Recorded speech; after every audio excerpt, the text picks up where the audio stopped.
They said he died on a lonely island, far from the glory of Europe. But legends do not die, that is. Napoleon Bonaparte, once the ruler of half the world, took his last breath on St. Helena in 1821. So the history books tell us. Yet, even as his heart stopped, his presence refused to fade. Because Napoleon was more than a man, he was an idea, a storm, a force that bent history to his will. And when an idea like that collides with destiny, it never truly vanishes. It echoes generation after generation. Tonight, we walk through that echo to uncover how one man's ambition, brilliance, and defiance still shape our modern world. This is Napoleon's legacy. The emperor who never truly died. He was born in Corsica, a rugged island caught between France and Italy, where pride was fierce and opportunities were few.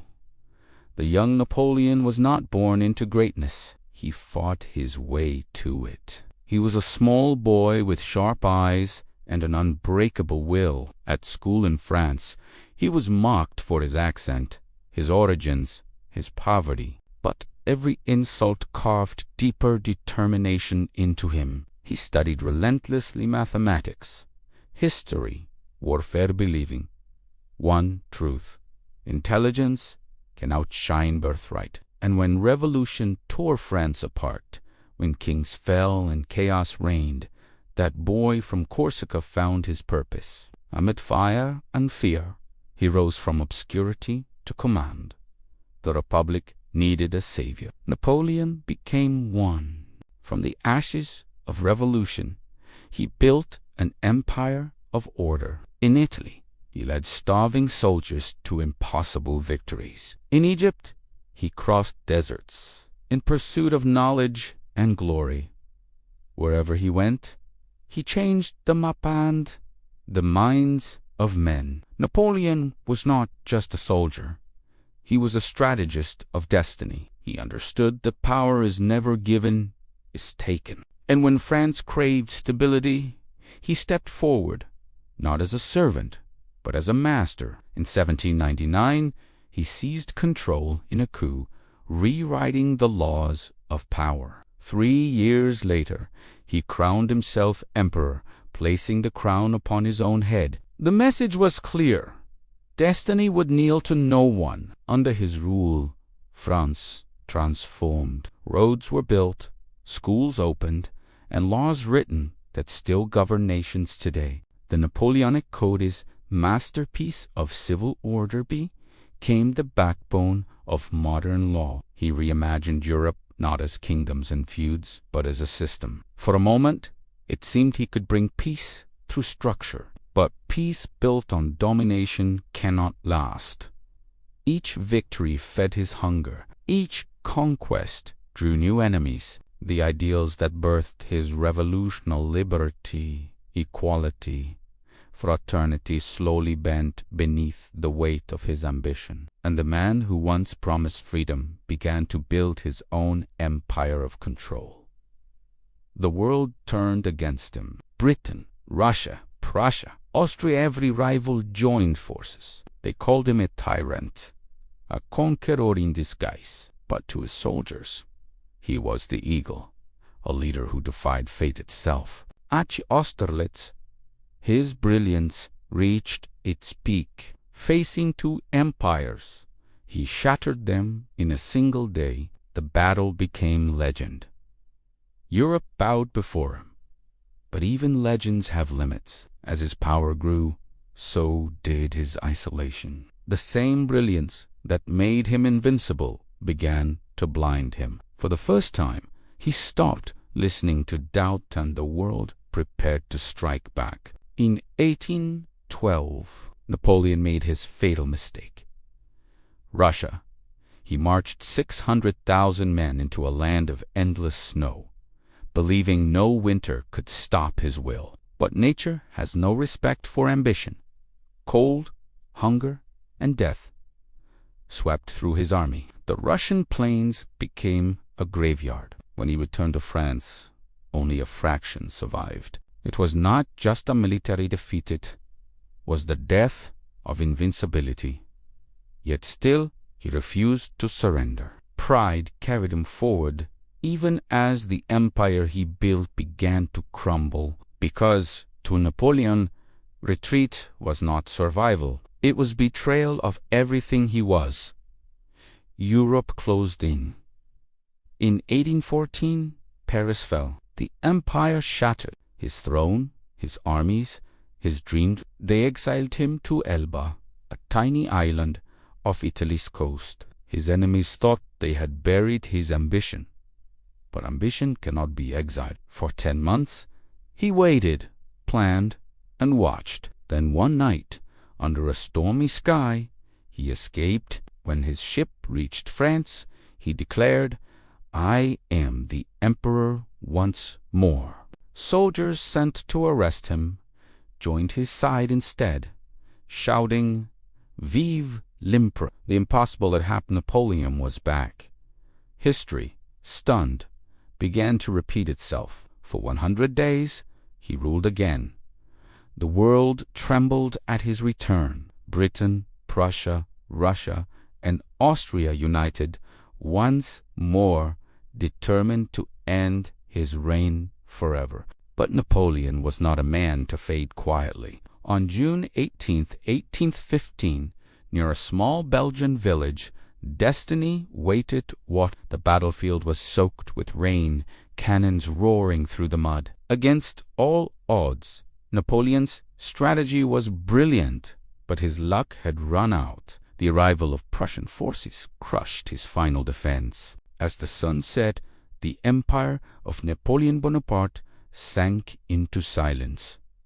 The eagle had fallen for the last time. Captured once more, he was exiled again, this time to St. Helena, a rocky prison in the Atlantic, where the sea met eternity. There, far from the world he once ruled, Napoleon faced his final opponent, himself. He wrote, reflected, and remembered his empire, his victories, his mistakes all played in his mind like ghosts. The man who had once bent nations now paced a small garden, watched by guards. They say he would gaze across the ocean and whisper to the wind as if speaking to history itself. And then, at 51, his heart stopped.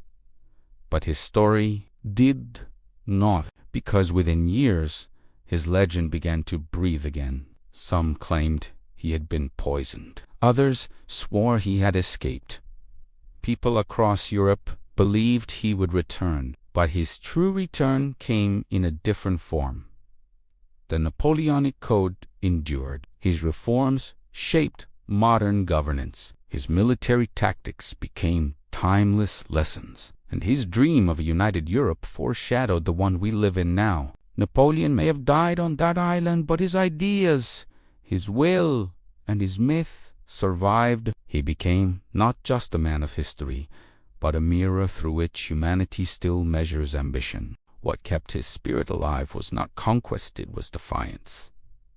Napoleon proved that willpower could bend destiny, that brilliance and audacity could outshine birth and privilege. He showed the world that greatness can emerge from obscurity, but he also showed how easily ambition becomes obsession. He was both hero and cautionary tale.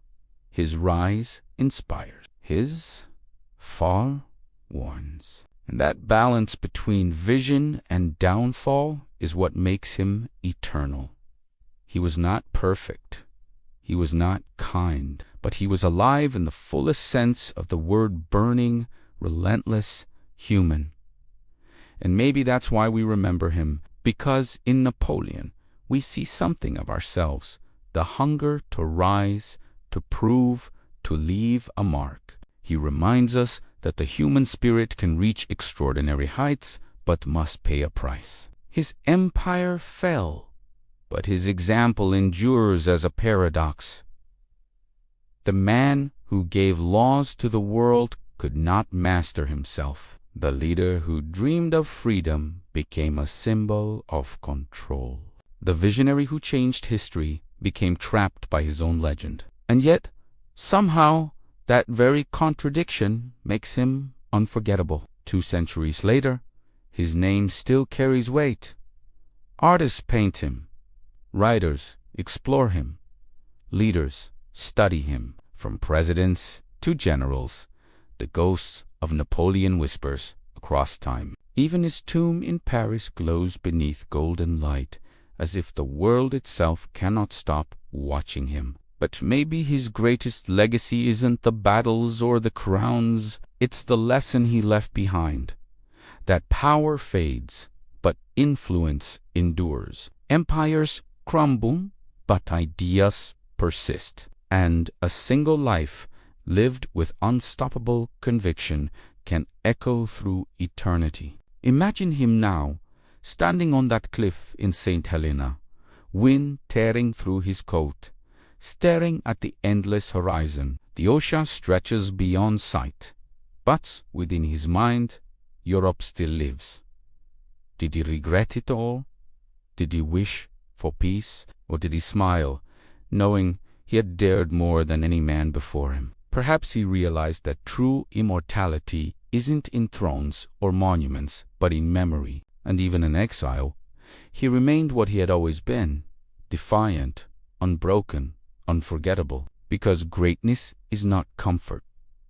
It is struggle, sacrifice, and consequence. Napoleon's rise reminds us that dreams require risk and that risk can consume you. Yet, even knowing that, would he have lived differently? Perhaps not. For men like him, glory is both curse and calling. The world remembers him not because he was flawless, but because he was fearless. Because he refused to accept the world as it was. And whether we admire or condemn him, we cannot ignore him. His shadow stretches across centuries. Still, Napoleon's story is not one of triumph alone. It's also a study in humanity's limits. He changed the world, but he could not change himself. His intelligence became arrogance. His leadership became obsession. But behind the emperor's mask was still a man lonely, searching, desperate to leave meaning behind. Perhaps that's the heart of it all. We seek greatness to fill a void, to outlast time, to prove that our lives matter. Napoleon did that on a scale so vast that even his downfall became legend.